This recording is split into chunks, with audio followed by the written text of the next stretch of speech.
try to get them in the neutral position where you dorsiflex the wrist and then you flex the metacarpals down like this. This would be like the splint orientation that you would want their hand in. That takes the intrinsic musculature pull off of those metacarpals so that you've got less deforming force on those bones trying to deform them. So that is the proper position to try to get that, not a wrist fracture, this is a metacarpal fracture. Sure. That's the appropriate splint position to try to put them in. Even in like an ulnar gutter splint too, with that boxer's fracture, try to get their wrist dorsiflexed a little bit up and then get their metacarpals bent down like that. And that's hard because then it turns into a Z and it makes it a little more cumbersome, so it is harder, but ideally that takes a little bit of the pull off. Again, realistically it doesn't matter, but that's what the book says. All right. Do you do much with hands? So, not a lot. I did a carpal tunnel release today, so I will do some hand stuff, but primarily I'll do the easy stuff, fracture care follow-up, stuff like that. But if it's like a, wrist fusion or scaphoid fracture or some harder stuff, scaphoid non-union stuff, I'm gonna send that stuff to my hand guys. Okay. Eventually, probably July, we're gonna get a hand doc out here. So one's coming. It's just a matter of time, but we are gonna get someone out here. Okay. Because like on Saturday, I had a guy who rolled his side by side and grabbed the roll bar.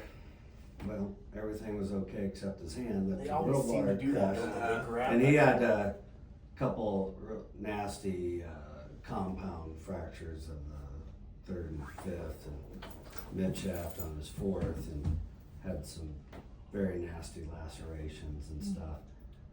So I just called UNMC trauma for him. I would keep doing that. Even like tendon lax and stuff like that for now, I'd keep sending them. We'll reconvene back with you guys when we get that hand partner here, and then all that stuff hopefully will stay. Okay, I was gonna say, so then when we do get one, then something like that.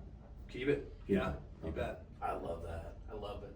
Yeah. Sometimes I just want to keep everything. And that's why we're here, right? Like that's our intention too, is we want this hospital to be self-sufficient from orthopedic surgery anyway. We want to be able to keep everything here. So for now, yes, all that kind of hand stuff out. The stuff that I will do is generalized fracture care.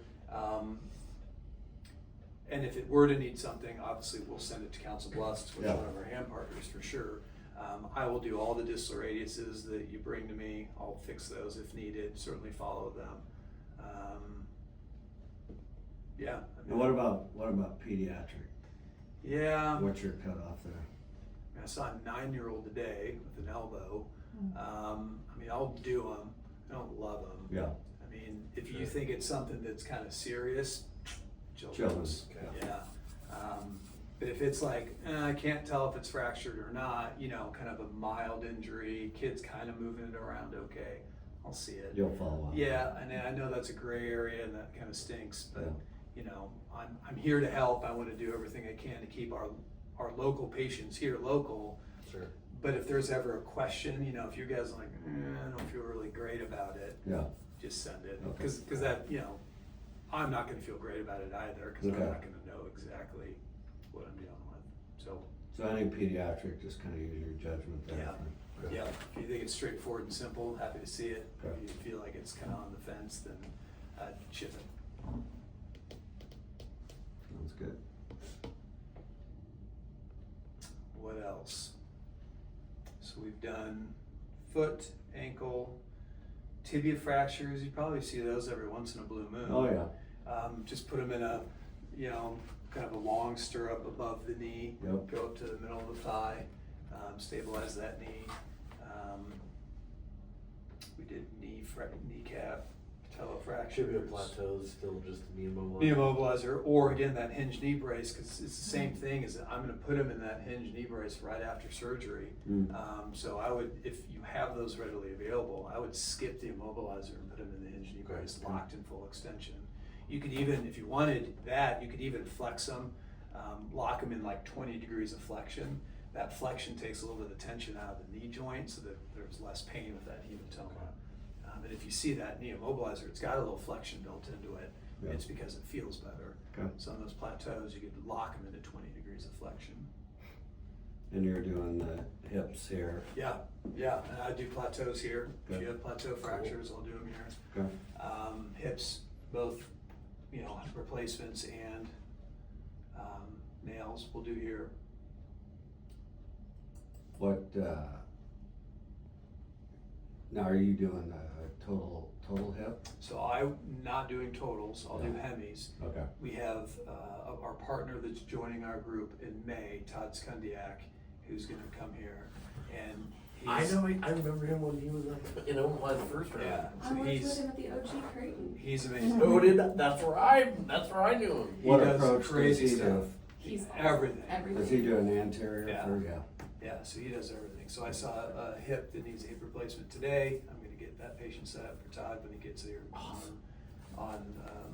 in May. So Slide. this will be great. Wasn't he with Kuma Guy's group? You remember Kuma Guy at Creighton? I think so, a long time ago. And Yeah. then when I'm Creighton old. split off, then Kuma Yeah. Guy and Brett Hour went out to Ortho, Nebraska. Yep, that's right. And then Skundiak went up to Emmanuel. And he was That's where he running ended up a going. ton of stuff up at Emmanuel, but he's doing all these revisions, like really tough, challenging cases. And Emmanuel's losing a bunch of money because they're expensive, they don't reimburse. And so him and Emmanuel got in a fight and he left. He went up north. So where do you guys do your surgeries at in Omaha? So we're primarily we have our own hospital, Midwest Surgical Hospital, 78th and Farnham, basically 78th and Dodge. Oh, yeah. Oh, yeah. Just east of Methodist Yep. campus. Yep. And then we're partnered now with Methodist as well, so we do them at the main 84th and Dodge. We do Fremont surgeries and we do Council Bluffs and surgeries. So Okay. those are our primary locations we operate out of. Cool. Good to know. Spinal stuff still. Yeah, so Keith Defini. Figure might as well ask you. So we've got a PA that comes out here, Keith Defini. Oh, yeah. I think he's out here once a month. So, kind of the low back pain and stuff like that, send to him. If you have like spine trauma, if you got like a compression fracture, transverse process fracture, if you got stuff like that, I can see it. Cool. I'll follow it, it's fine. It's just the operative stuff, obviously, I don't want to see, because Right. again, that's inefficient for the patient to see me and then have to send them in. Sure. But if you've got something that's non-op, that's back related, send them sacroiliac fracture, whatever, whatever you got. Yeah, we see a fair amount of those here. Yeah. I'll bet. Alar fractures. Yeah. Sacroiliac fractures. Do you guys have like pain management as well in your group? Well, we do, but it's not here. Right, but I mean, just But we do. if they need to. Yes, yes, we do. Be a We have referral source. two docs now. Okay. Pain management. Yeah. We're They pretty actually- aggressive of keeping people off opiates the best we can. Yeah, so they do like blocks of, Mhm. even like compression fractures if they need a vertebroplasty. I don't know if they do vertebroplasties. Okay. Because that is usually CT guided. Yep. And A I lot don't of know. time IR does that. I think it's an yeah. IR deal, Yeah. just because the tools that they need. So those, if you're looking for a vertebroplasty, I'd probably send those elsewhere. Yeah. I never know which ones they're gonna wanna do it on, which ones. Well, I know. Well, I think a lot of it's just really kind of It's pain dependent. Yeah. Yeah. Yeah. You kind of evaluate 3 weeks out, and if they're still miserable, then you can give them that option. Yeah. Yeah, but again, those are, ideally, I don't want to see those, but. No. We'll see them if needed, instead of Yeah. me. Yeah, what else? Humerus fractures, we talked about those. Forearm fractures, again, they're rare, but we see them. Yep. Those typically almost always need surgery. Right. So just put them in again, kind of the double sugar tongue splint, and send them. Biggest thing that I ask is that, and you've sent me a lot of stuff. I was out of town last week, but you sent me all that stuff. When you send me that stuff, just give me shoot the picture of the x-ray, send me the x-ray, and then the patient information. That way, when I see the x-ray, then I can be more specific in my response to you guys, Okay.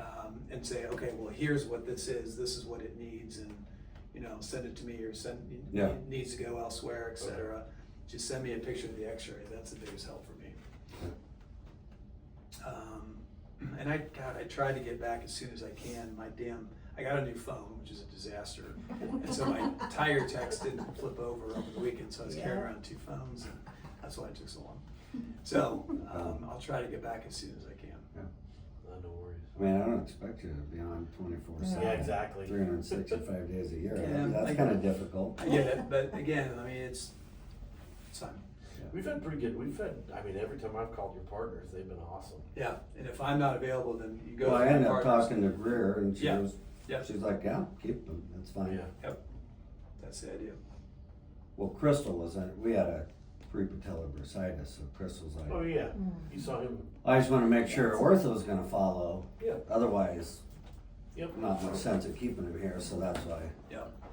Yeah, and so Kim Turman, I don't know if you've met Yep. Dr. Turman yet. Yep. She's great. She's like the nicest human being in the world, but she's very specific. She's very focused in what she'll see. Yeah, So that's kind of our rate limiting step. Now she can see inpatients. Excuse me. She'll see inpatients. So like prepatellar bursitis, she'll go by and look at it. And God, if it probably needed surgery, she'd probably do it. But she doesn't do hip fracture. She doesn't do wrist fracture. She doesn't do a lot of trauma stuff. She's very focused. But she's here, and so she can triage. She can help out. Once the Kundiak's here, who will be here on Tuesdays, he'll do, like me, pretty much almost anything. So we will have a lot of continuity of care from stuff that comes in on a Friday, Saturday, Sunday, kind of the main time. Then we can handle all that stuff then throughout the week. and what exactly does she do? She's sports. Sports, So okay, she does yeah. she'll do, knee scopes, ACLs, she'll do some shoulder stuff. She does hip scopes, which is pretty unique. Yeah, so like labrum? Yep, so that's kind of Away cool. from doing those labor repairs. No, I mean, they're still done. They Yeah. do more debridements, I think, but if there was like the perfect one, they'll do a repair on them, but, that's kind of her bailiwick, is more scope and Okay. stuff.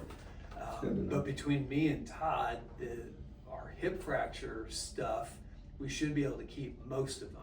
The only issue, as we've discussed, is if you get a patient in on Sunday and they're on Eliquis or Xarelto or something, and then that's gonna push them Right. to having surgery post on Wednesday or later, Yeah. we can't do it, Sure. right? So it's gonna take some education on the ER department to make sure we're not admitting those patients and saying, well, shoot, we gotta ship them now. Right. Yeah. Try to recognize their blood thinning situation and then ship them right away. Yeah.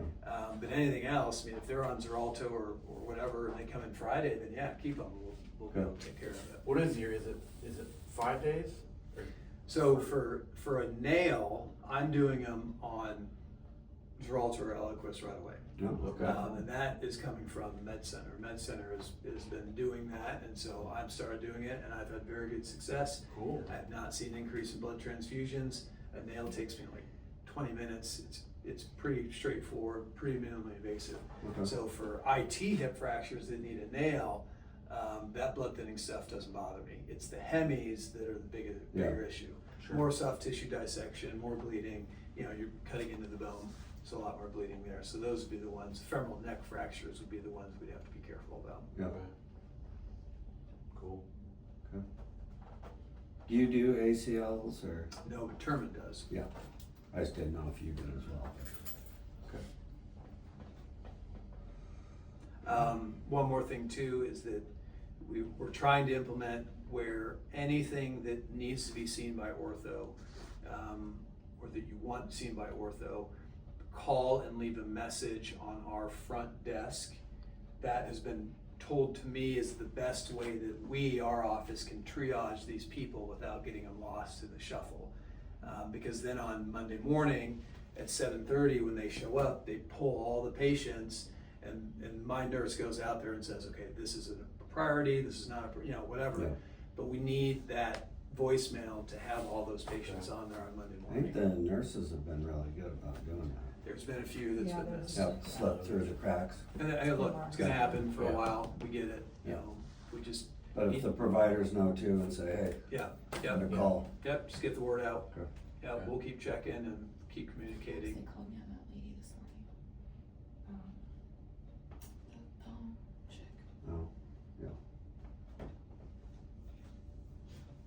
else? Anything else we didn't cover?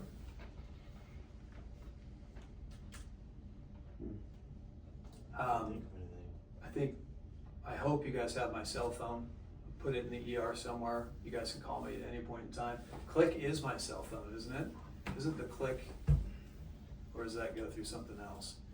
Well, I have yours, you gave it to me Yeah, when I saw it. you can give it to anyone, it doesn't matter. You guys can always call me, even if you got a question about something, you know, it's an x-ray that looks weird or whatever, call. You know, send the x-ray over, Click, and I'll look at it and give you input. I don't have it. Is it posted on the? It's, I Ian sent an email that had his cell phone number in it. No, I'll just look on that then. Cause I know I got an email. Okay.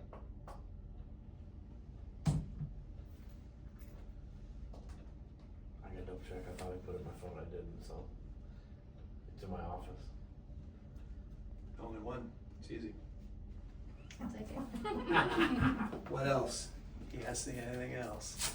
So I'm the nurse manager for the inpatient side, so Okay. I'm just here for like the post-op. Yeah, And I know with your partner coming, you know, he's gonna be asked to review our post-op orders that we used with the previous group. Cause I'm sure they're probably different, so we can have our order sets yeah, ready to roll. yeah. Again, time, probably not, he probably won't do that until he's here, Yeah, and but, that's fine. yes. And I've relayed that to Leah too, so she's aware. So for instance, in the meantime, I'm gonna do an ankle replacement here coming up in, let's say, a month. So Secundiac won't be here until May. So no orthopedic staff will be here on a Tuesday. Okay. Is it okay for the hospitalist just to round? Oh, yeah. You know, Absolutely. and I'll They call do. up and, Yep. you know, check on the That patient was and our- stuff yeah. like that, but I just wanna make sure that's okay. We can even, I mean, we're even set up, if you, depending on how, you know, in-depth you wanna get, we're set up to we can do Zoom visits Okay, with you if you wanna see something. yeah, I mean, I mean, I probably don't Yeah. need that, but if something happened, then you bet. Sure. But I would just, you know, whoever sees the patient, I would just talk to the doc or whoever and just be like, you know, Okay. hey, here's what I want done, or here, you know. No, we're happy to do that. Cause it'll be easy. Yeah. And then ultimately, when Secundiac gets here, then he'll be able to round on my patients on Tuesday, and Terman would be able to round on Secundiac's on Wednesday. And then Thursday, Friday for the hip replacement, knee replacement folks, we'd still need the hospitals to Yeah, that's kind of cool. cover those, but. Yeah. What are his TJ. typical, you know, post-ops on his hips? Well, I'll bet his hips are probably post-op day 1 or 2. Yeah, we guess. typically, we send them home post-op day Yeah, one. they wanna Yeah, do I mean, it. If they've met imagine all the that's- goals, I mean, Yeah. You bet. yeah. And then knees, you know, knees are, depending on the age, it's Mhm. either post-op day 1, 2, or 7. Thank you, you're welcome. Thank you. Yep. But yeah, he's really good. He's been around the block a long time, so I bet his outcomes are gonna be really good. Mhm. So I'd say one or 2 days Okay. typically.